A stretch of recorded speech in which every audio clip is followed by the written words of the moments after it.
Bonjour à toutes et à tous et bienvenue dans cette nouvelle vidéo consacrée à Photoshop. Alors aujourd'hui on va parler secret de Photoshop, ces petites pépites qu'on ne connaît pas toujours et qui peuvent nous rendre l'usage de Photoshop beaucoup plus facile au quotidien. Alors sans plus tarder, aujourd'hui je vous partage 10 de mes petites astuces que peu de gens connaissent. Restez bien jusqu'à la fin parce que la 10e va certainement vous surprendre. Alors, sans plus tarder, allons découvrir ces 10 astuces qui vont vous faciliter l'usage de Photoshop.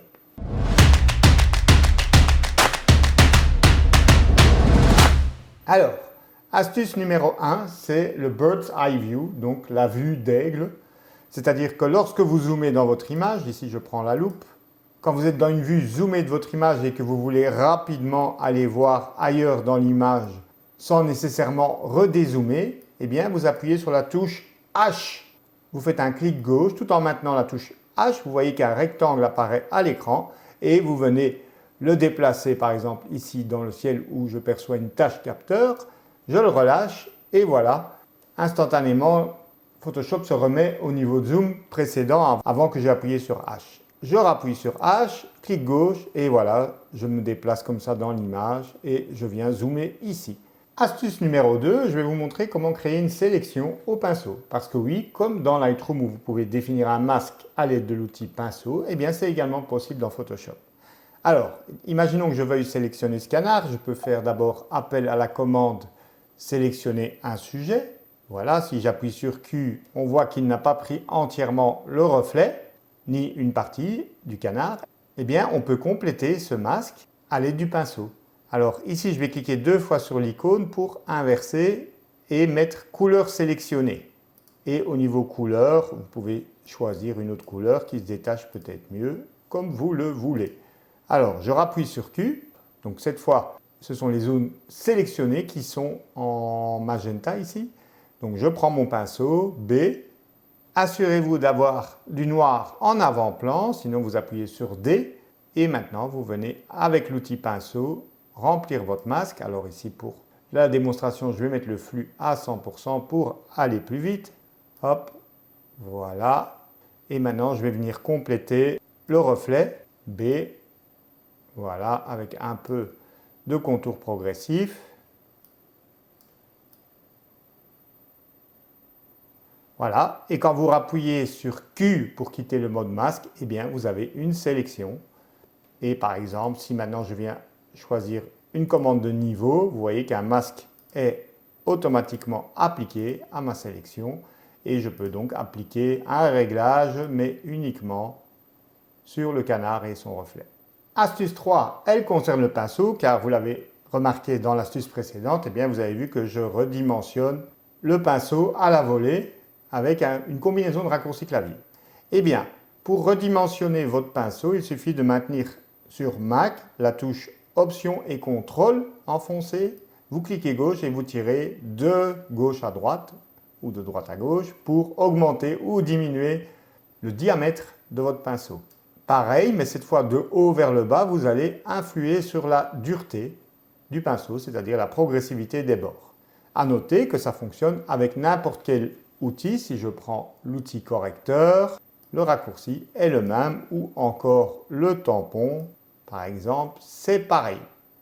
Alors sur Windows, il faut maintenir la touche Alt et le clic droit. Attention, ce n'est pas le clic gauche, c'est le clic droit sur Windows.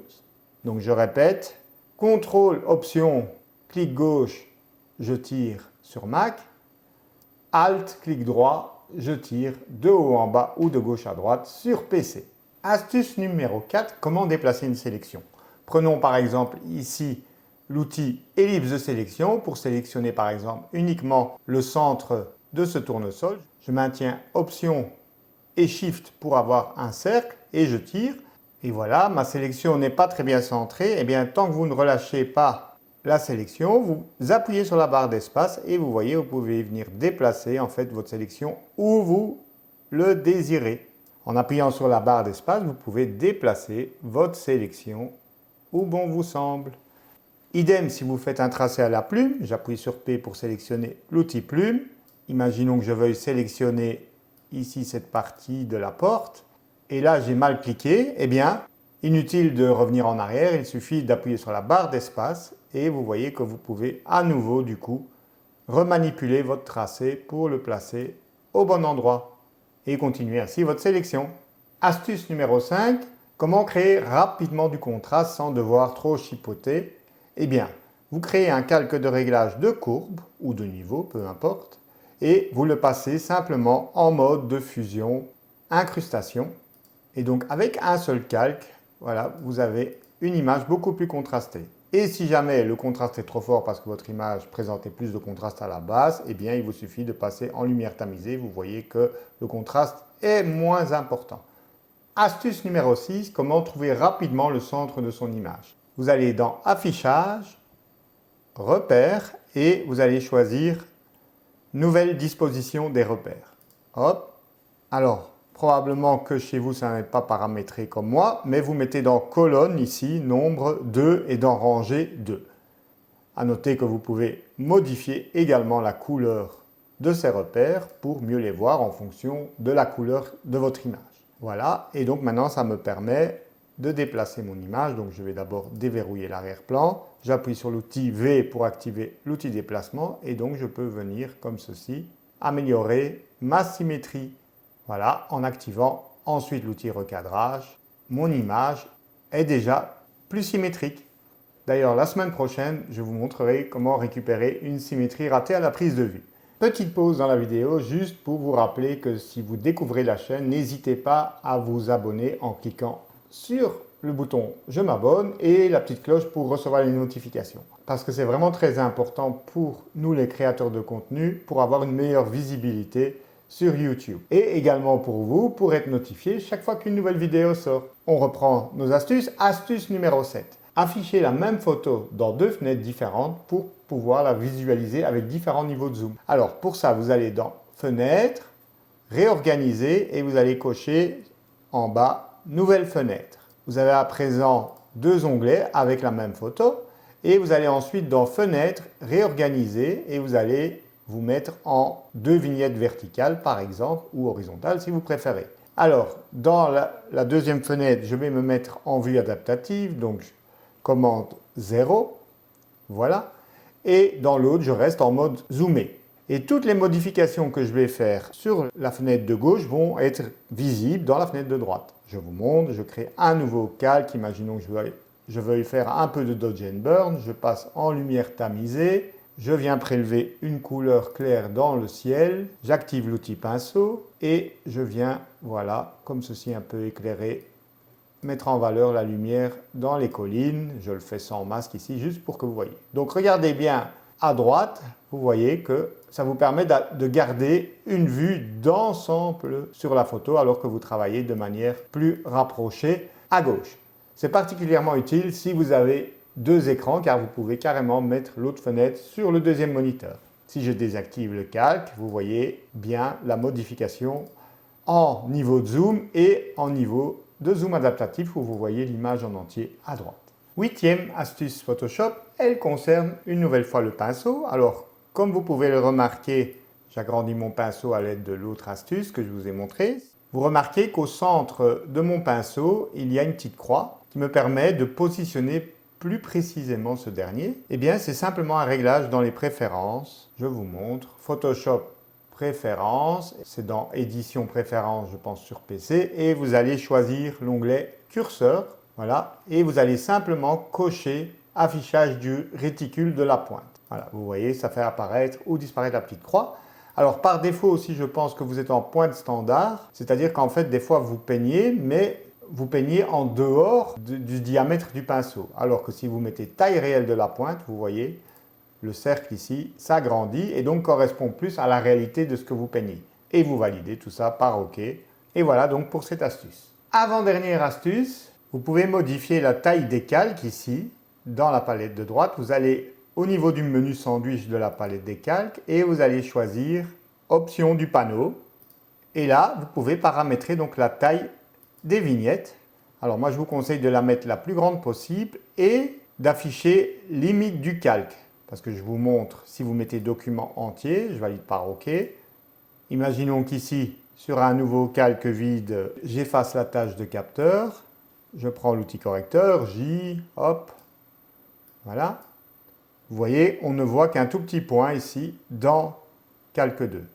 Alors que si dans les options du panneau, je mets les limites du calque, voilà, OK, eh bien vous voyez ce que j'ai fait sur ce calque, c'est-à-dire la correction de tâches de capteur. Donc vous voyez, c'est pour avoir une vue plus précise sur ce qui se passe dans vos calques. Et la 10e et dernière astuce, alors c'est la plus importante de toutes, il faut absolument que vous la reteniez, eh bien c'est tout simplement comment faire apparaître l'outil banane.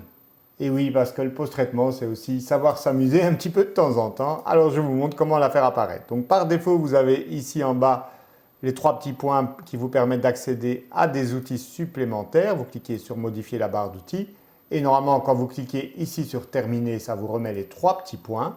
Mais si cette fois, vous refaites la même chose, si vous appuyez cette fois sur la touche Shift en cliquant sur terminer, eh bien, vous aurez droit à la banane.